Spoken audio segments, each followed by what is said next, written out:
The dead and missing in that 757 hijacked airliner attack on the Pentagon that was such a devastating blow to America's military headquarters. At least 800 people in the Pentagon alone were killed in that attack. I'm joined on the phone now by Tom Clancy, who is a real authority on American security and, of course, one of the world's best-known authors of terrorist attacks in fictional form. He once wrote a book called Debt of Honor that ended with a 747 crashing into the U.S. Capitol. Tom, it turns out that truth is much stranger and much more devastating than fiction.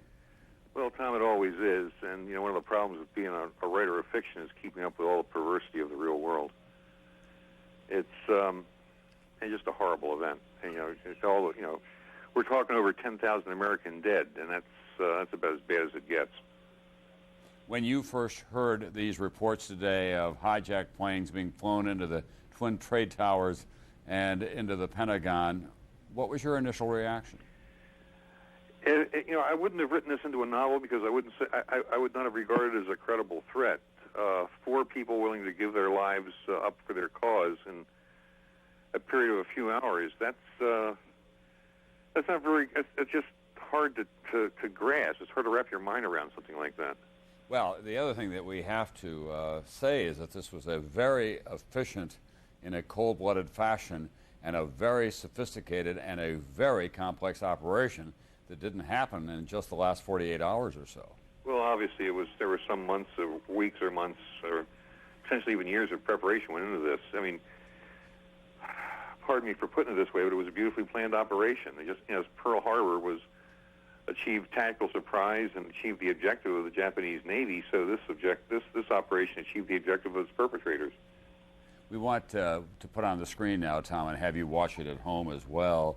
This is the tracking that we had earlier today of these airliners that took off from Boston's Logan Field. And as you can see, it was very shortly after takeoff that they make a hard left turn and head for New York Harbor and the World Trade Center. We were told that they were armed with knives, but this hijacking all happened very quickly. Yeah, I'm looking at the radar track now.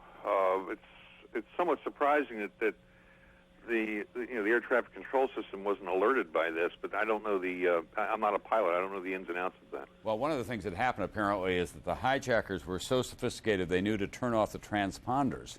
So they had this kind of a track on them, but they didn't have the radar track that they would normally have, or the radio traffic that they would have with the air traffic controllers. Well, that'd be one explanation of it, I guess. But again, I'm not an airline pilot. I don't know the ins and outs of that system. I really can't comment on it intelligently. You do know a lot about the perils that exist in the modern world and the high technology that is available to just about everyone out there. You think that there's a full appreciation, certainly there may be by the end of this day, a full appreciation across America, even in the highest echelons of our government and our corporate life, of the real threat of terrorism? Well, certainly this event has brought things pretty close to home for everybody. I mean, we've got, again, more than 10,000 Americans have probably lost their lives today. And that's 10,000 families who have learned the hard way that terrorism is quite real. Give you any pause about writing additional fiction about terrorist attacks? No, I have no such plans. But I'm not going to. You don't try to make money off things like that. It just isn't ethical. All right, Tom Clancy, thank you very much for being with us.